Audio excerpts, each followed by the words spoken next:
Welcome back to What Arty Noobs with General Disturbance. This is the Sturer Emil. It's the Tier 7 German tank destroyer, and it's located on the northeast spawn of Live Oaks. And it's under the command of Jakiro. Now this is a replay from December 2016. The Sturer Emil is designed on the chassis of the VK3001H. It can carry two different guns. The stock gun is a 10.5 centimeter, and the top gun is a very slow loading 128mm prototype, and I suspect that Jakiro is using the 128. Yes, he is. Now if he does fire it, he's going to get alpha damage of 490, penetration of 231. One of the features of the Sturer Emil is the fact that it is painfully slow, 25 kilometers an hour forwards. It really is a snail when it comes to moving about the battlefield, but it has got very good gun depression, and we're about to see that, and that's mainly down to the open roof. As you can see, like the Dicamax, it can peek up over ridge lines with just the gun exposed and then fire at the enemy. So he's looking for a target. He's finally reached a firing position. Took an ice age to do it, but he's here. But nothing in sight. The reason for that is the enemy managed to cross the field without being spotted because there was nobody out there able to see them at the appropriate time. No light tanks actually went into the field to have a look for him. But the IKV's moved up ahead, so he should be able to spot any tank destroyers remaining at that spot in E2. Doesn't appear to be anyone there. Now I know that Jakiro actually has quite a good game in this game, so it will get better. He's not getting much to do at the moment, but it does get better in a little while. They're two tanks down at the moment. The enemy seems to be doing quite well. And well, maybe his first customer's turned up. It's a T67 over there on the railway line, but he's the other side of the railway line, and that's a bit of a problem. So I suspect that Jakiro's going to relocate. And that Chi was actually the other side of the railway line, but he actually poked up and we could see underneath the railway carriages. So he might have been able to sneak around underneath one of them. Remember, this is the 128mm gun, which means it's got a very long reload. It's about 15 seconds to reload. Horrendously long. But that's it's got a good alpha damage, so in that sense, you know, it's worth it. If he can get a roll of 490, he can certainly damage a lot of the enemy.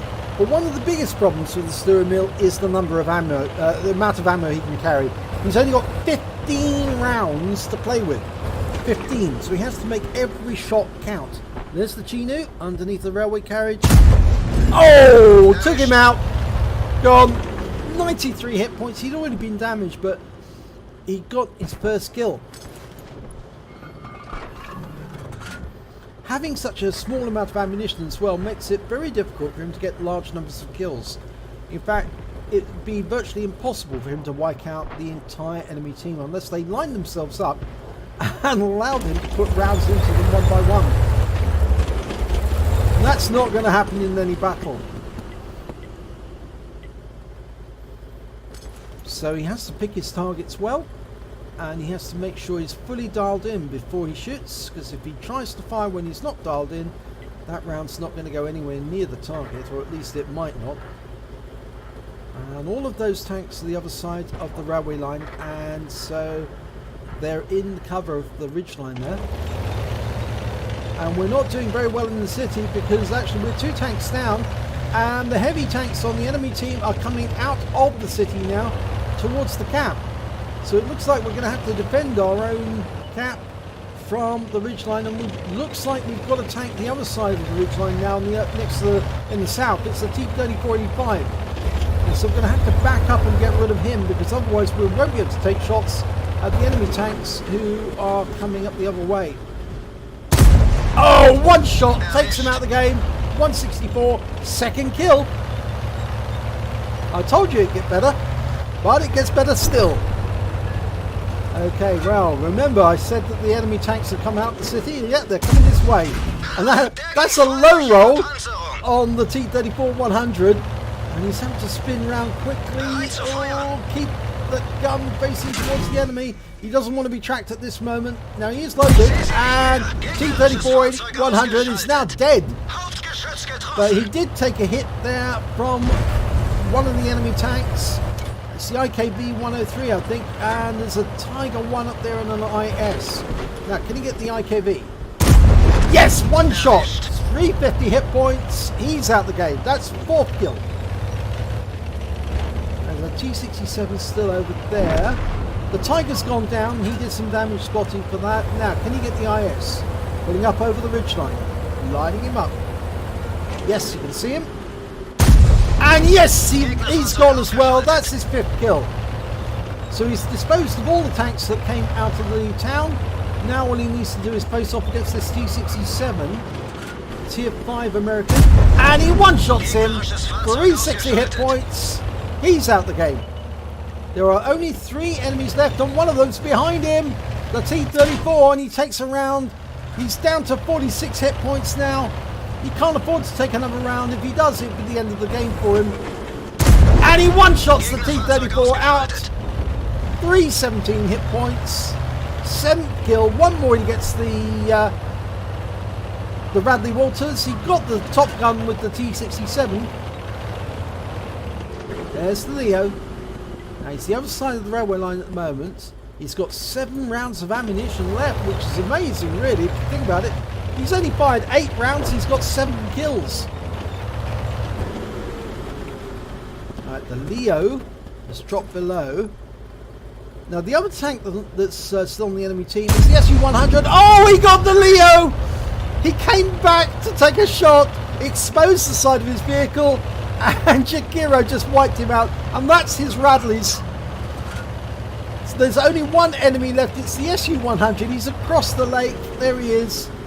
Line up a shot and dial in and yes! Oh, he got a fire! He took him all the way down to 27 hit points before he put the fire out, and we've lost sight of him.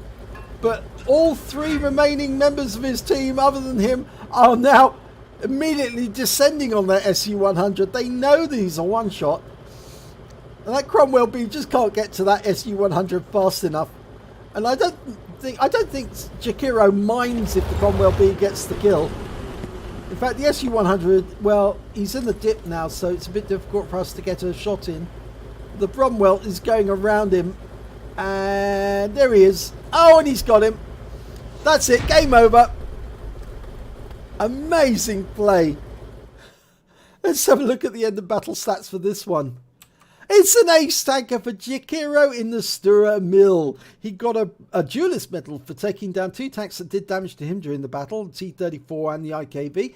He did 5 for effect for doing more damage than the hit points for his own vehicle. And here's the good ones. He got a Radley Walters Medal for getting at least 8 kills. He got 8 exactly. The high caliber for dealing the most damage in the battle. A tanker sniper medal for causing the most damage at more than 300 meters, or at least 300 meters. He had to fire at least 8 shots, get accuracy of 85%, and 80% of the shots must cause damage to get the tanker sniper. And a lot of those tanks that he took out at range were either on the railway line or the other side of the map, and of course the Su-100, who was the other side of the lake.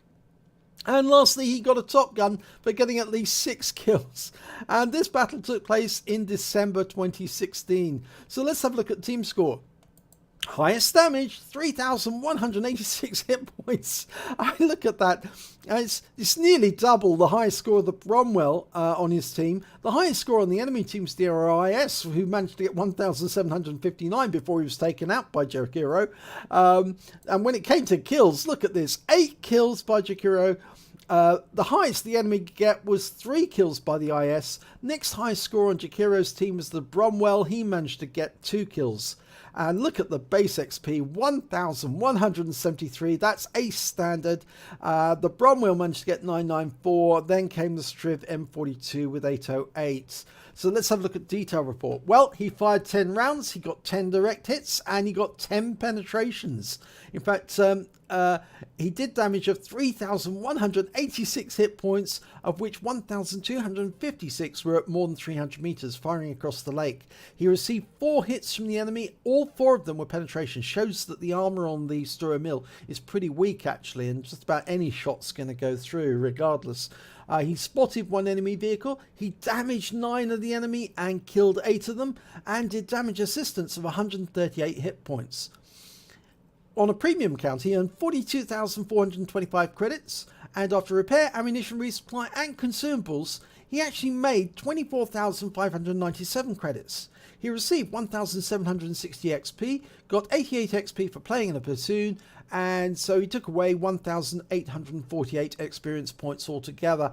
But that really was a great battle, and the fact is that it was him who solely dealt with the enemy tanks that came out of the city and basically wiped out all but one of them, because I think he didn't get one of the kills of one of the enemy tanks that came out of the city, but he got the rest of them. He didn't kill the Tiger one, but everyone else he got the damage off. And just the way that he did it as well, just one-shotting them out of existence with that 128mm, which of course is the same gun that you will see later on in the Scorpion G. So congratulations, Jakiro. Great game. Really pleased I could do the video for you on this one. I hope you enjoyed this replay. If you did, please give it a like and do subscribe to our channel. And hopefully it'll be your replay that I'll be featuring in the next video.